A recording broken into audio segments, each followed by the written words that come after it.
Você já deve ter ouvido falar alguém dizer que quando a gente acabar com os problemas de corrupção, a gente resolve os problemas do país. Mas é possível acabar com a corrupção no capitalismo? Nesse vídeo eu vou debater o caso Master, a relação disso com o Estado burguês e a corrupção, e eu vou te demonstrar como, para acabar e enfrentar a corrupção, nós temos que, na verdade, acabar e enfrentar o sistema capitalista de conjunto. O escândalo do caso Master e do Vorcaro são dos maiores escândalos de corrupção da história da política brasileira. Envolveu os três poderes, o legislativo, o executivo e o judiciário, envolveu outras instituições como os bancos, envolveu o crime organizado, né? Porque sempre, gente, eles dizem que criminoso é o povo da periferia, o povo negro do país, mas o crime organizado tá dentro dos três poderes e tá nos bancos. E envolveu os principais partidos políticos da atualidade no país. Isso tem muito a nos dizer sobre o problema da corrupção ser intrínseca ao Estado. Foi ministro do STF envolvido nesse lamaçal, foi deputado tentando aprovar emenda, aprovar projeto de lei para beneficiar o Banco Master, foi gente dentro do Banco Central sabendo que tinha um processo de investigação e tentando dar uma enroladinha. Nesse vídeo de hoje nós vamos ler dois trechos de dois textos para entender esse problema mais a fundo. Aqui nós vamos ler um texto do site do PSTU, que é um texto de 2005, tá bom? Escrito pelo João Ricardo Soares. O que nós vamos ler é atemporal, que vai falar sobre o problema do Estado burguês. Então vamos lá. Defesa da propriedade privada. O Estado, na forma como conhecemos hoje, é um conjunto de instituições. O governo que administra o cotidiano do país, a justiça, o parlamento e as forças armadas, que tem uma função central: manter e preservar o sistema capitalista cuja base é a propriedade privada. Bom, é isso. Para nós marxistas, o Estado não é uma ferramenta, uma coisa neutra. Ele tem uma função, ou seja, ele tem um conteúdo. Ele serve para manter e preservar o sistema capitalista. Então ele tem um papel de classe, né? Ele existe para garantir os interesses de uma classe social, que é a classe dos possuidores, dos capitalistas, dos proprietários privados, etc. Assim, todas as instituições do Estado têm a função de preservar a propriedade privada, seja por leis, seja pelo uso da repressão. Nós nos deparamos todos os dias com estes fatos, quando sem teto ocupa um terreno urbano ou sem terra ocupa uma propriedade rural, e os operários ocupam uma fábrica. Todas essas instituições do Estado se encarregam de garantir o direito à propriedade, pois esta é a fonte da apropriação dos lucros. Mas o Estado nem sempre teve essa cara. Aqui já se demonstra a duplicidade da atuação do Estado, né? Quando é sem terra, sem teto, operário, lutando, por exemplo, para ocupar terra, que inclusive, gente, ocupação de terras abandonadas é permitido pela Constituição. Aí isso é visto, né, como um problema, uma ameaça à propriedade. Já quando você vê escândalos como o do caso Master, isso não é nem tratado como um crime, né? Não é caso de polícia, da mesma forma que essas situações são casos de polícia, da mesma forma como essas situações são reprimidas, são retratadas, inclusive pela mídia. Então isso diz pra gente já dá dicas de qual é a relação do próprio Estado burguês, né? Dois pesos e duas medidas. Isso não é por acaso, isso não é um desvio de função. Isso tem a ver com o próprio papel do Estado burguês, uma ferramenta para o controle de uma classe sobre outra, tá? E o que significa o controle de uma classe sobre outra? Significa garantir que a propriedade privada dessa classe dominante, possuidora dos grandes meios de produção, siga incólume, né? Bom, do Estado absolutista para capitalista. As classes dominantes que existiram antes da burguesia dirigiam pessoalmente o aparelho do Estado, pois era pela via da coação que se garantia a extração do excedente econômico, obrigando os camponeses a trabalhar de forma gratuita em suas terras ou nas terras do Estado. Foi na Europa quando surge um tipo de Estado chamado absolutista que foi obrigado a estruturar as fronteiras, ordenar o mercado interno, montar um sistema de aduanas e um exército permanente que se desenvolve um tipo de Estado com poderoso aparato burocrático, no interesse de uma determinada classe. As revoluções burguesas não destruíram esta máquina estatal absolutista, desenvolvida pela nobreza, mas a aperfeiçoaram e a colocaram ao seu dispor, mantendo a burocracia estatal a serviço do nascente capitalismo. A burguesia não necessitava estar à frente do Estado. Necessitava sim estar à frente de seus negócios, no controle da propriedade, que é de onde obtém seus lucros. No entanto, o sistema capitalista não se desenvolve de forma harmônica. O Estado burguês, além de garantir o interesse geral da burguesia como classe, expresso na defesa da propriedade privada, também é árbitro dos interesses particulares dos distintos setores burgueses. Distintos setores burgueses. O capitalismo tem o conflito em sua própria essência. Burguesia contra o proletariado é a contradição fundamental, mas a burguesia também tem fortes conflitos na divisão da mais-valia e na proteção que o Estado pode dar a distintos ramos da produção. A luta dos distintos partidos burgueses para controlar o governo e administrar o aparato do Estado reflete os interesses de cada uma das camarilhas e seus representantes dentro do aparato do Estado e suas instituições. Cara, tudo isso aqui tem muita importância. O Estado, como nós conhecemos hoje, que foi um aperfeiçoamento desse Estado absolutista, tem uma aparência, né, de algo que é imparcial e que não está a serviço da dominação de uma classe, mas, na verdade, ele serve para a dominação da burguesia. Então aqui, ó, ele precisa garantir o interesse geral da burguesia como classe, que se expressa na defesa da propriedade privada. Mas ele também é árbitro dos interesses particulares de distintos setores burgueses. Aqui tem uma noção muito importante, que é, claro, quando nós estamos vendo uma classe contra a outra, no marxismo, né? Burguesia, quem domina, versus proletariado, quem é dominado, e ao longo da história já tiveram outros tipos de classes dominantes e dominadas, aí nós estamos falando de uma coisa mais homogênea, né? Burguesia como uma coisa mais homogênea contra proletariado como uma coisa mais homogênea. Mas na vida real, mesmo inclusive destes dois agrupamentos sociais, existem frações, existem disputas, existem diferenças. A gente consegue entender isso do nosso ponto de vista, nós, proletariado. A gente sabe que a gente não é todo mundo igual. As diferenças são 500, múltiplas.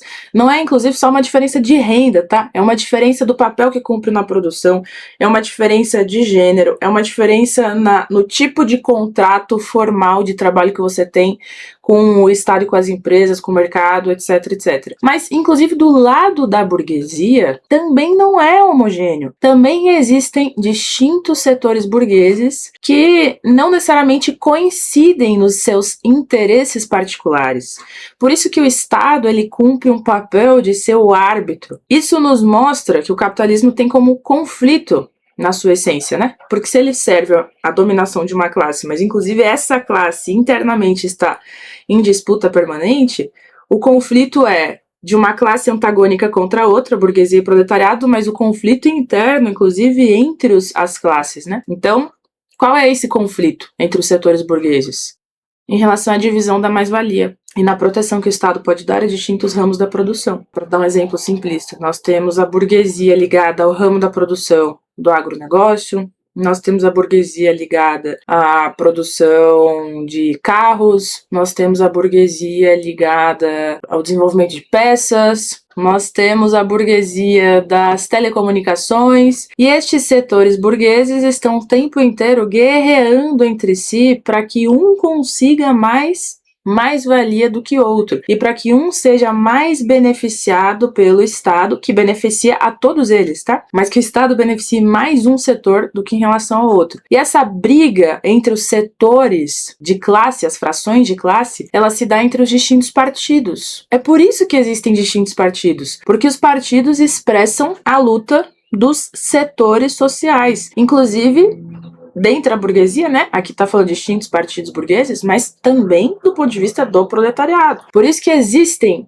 partidos de esquerda e não só um partido unificado de esquerda, né? Bom, sem entrar no mérito aqui que esquerda é um termo que não diz muita coisa, mas por isso que existem partidos dos trabalhadores que representam também distintos setores do proletariado. O PSTU, por exemplo, eu acho que é o partido do Brasil que se propõe a se construir como um partido da classe operária e dos setores mais explorados e oprimidos da classe trabalhadora. Não necessariamente todos os partidos de trabalhadores, né, têm essa como a sua composição principal. Vejamos aqui um outro texto. Esse aqui já é um texto mais complexo, tá? É um texto escrito pelo Pablo Biondi, militante do partido, nesse site aqui, Teoria e Revolução, que é um site teórico que o PSTU desenvolve. Quero comunicar a vocês que tanto esse outro site que eu estava usando, do pstu.org.br, quanto esse Teoria e Revolução, estão passando por reformulações, tá? Então, fiquem à vontade para pesquisar, utilizar eles, jogar no Google, ver o que vocês encontram, mas saibam que no futuro a gente vai estar num funcionamento melhor.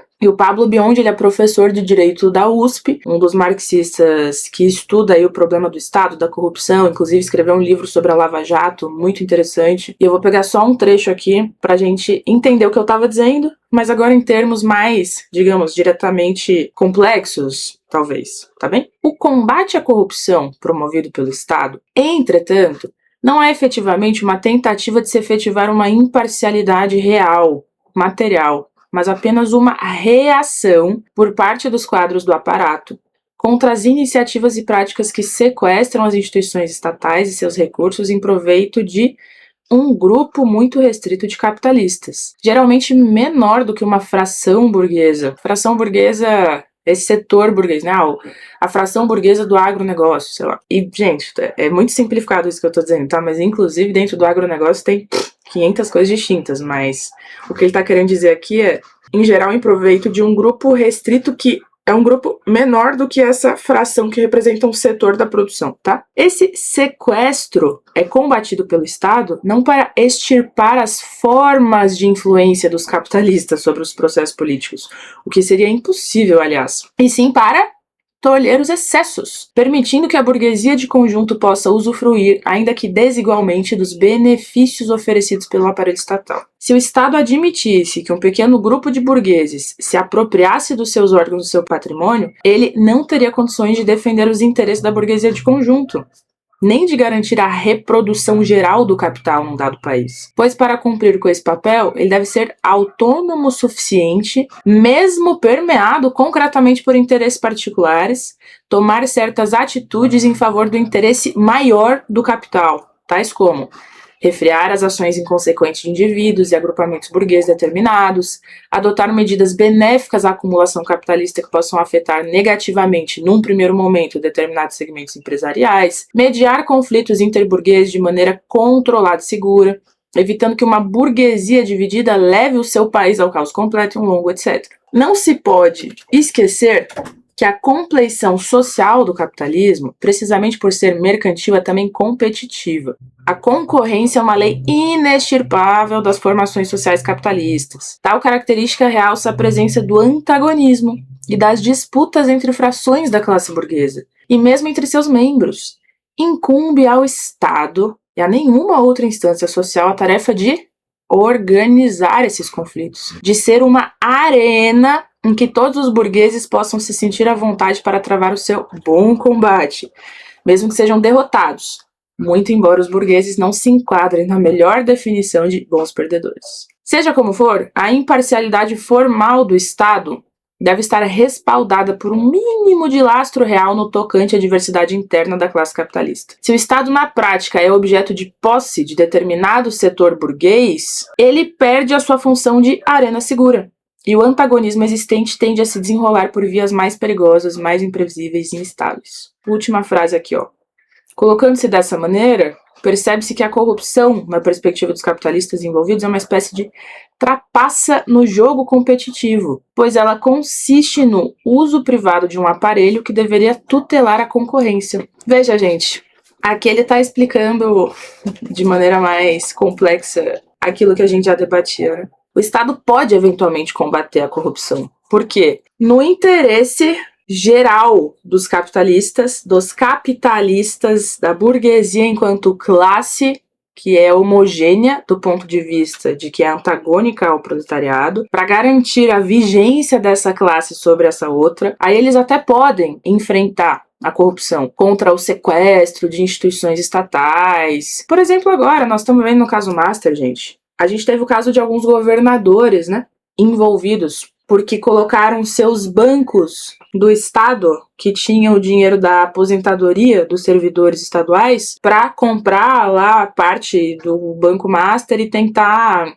recuperar, resgatar o Banco Master, que foi o caso do governador de Brasília, através do BRB, o Banco de Brasília, e o próprio Cláudio Castro, governador do Rio, né? Tem mais gente do Rio de Janeiro, além do Cláudio Castro, envolvida nisso. É o próprio Ciro Nogueira, por exemplo, que é do Centrão, mas que tem muita entrada, digamos, nas coisas do Rio Previdência. Antônio Rueda, do União Brasil. Tem mais gente, tá? Não é que de repente, nossa, vamos enfrentar o governador Cláudio Castro, né? O governador tá inelegível hoje, por conta das coisas todas do Master. De repente, o Estado se tornou aqui o garantidor, né? O árbitro, né? Legítimo. Está muito preocupado em enfrentar a corrupção. Não, se trata de, bom, vamos... Digamos, a coisa que foi longe demais. Essa trapaça no jogo competitivo, né? Saiu do controle, foi longe demais, ou está ameaçando o interesse geral dos capitalistas como um todo, uma vez que foi a público, tem delações rolando na mídia, tem mais informação que vai ser vazada, não se sabe exatamente quem vai sofrer as consequências de tudo isso. O sequestro é combatido não para extirpar as formas de influência dos capitalistas. Perceba, não é que eles estão enfrentando o problema de que uma fração burguesa ou alguns capitalistas da determinada fração burguesa tenham algum tipo de interferência no Estado, possam se utilizar do aparato do Estado para obter benefícios. Não é isso, né? O que seria impossível, mas sim para tolher os excessos. Por quê? Por algum motivo. Esses excessos chegaram num ponto que ameaça os interesses gerais da burguesia enquanto classe. Então, isso aqui é muito interessante, ó. Se o Estado permitisse que um pequeno grupo se apropriasse dos seus órgãos, do seu patrimônio, não teria condição de defender os interesses da burguesia de conjunto.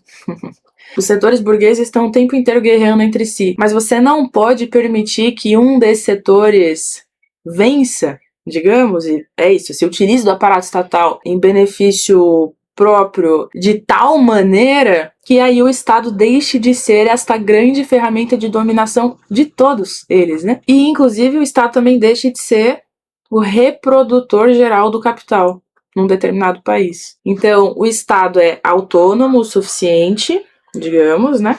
Mas permeado concretamente por interesses particulares, autônomo o suficiente para tomar certas atitudes em favor do interesse maior do capital. Por isso que às vezes um setor é punido, outro setor é punido, em benefício do interesse maior do capital. Frear as ações inconsequentes de indivíduos e determinados agrupamentos burgueses, adotar medidas benéficas à acumulação. E aqui isso também é muito interessante, da competição, né, intrínseca a esse modo de funcionamento mercantil. O que significa que a concorrência é a lei inextirpável. Todos estão competindo uns com os outros o tempo inteiro. Isso realça o antagonismo e as disputas entre as frações da classe burguesa e também entre os seus membros. O Estado, ele é o quê?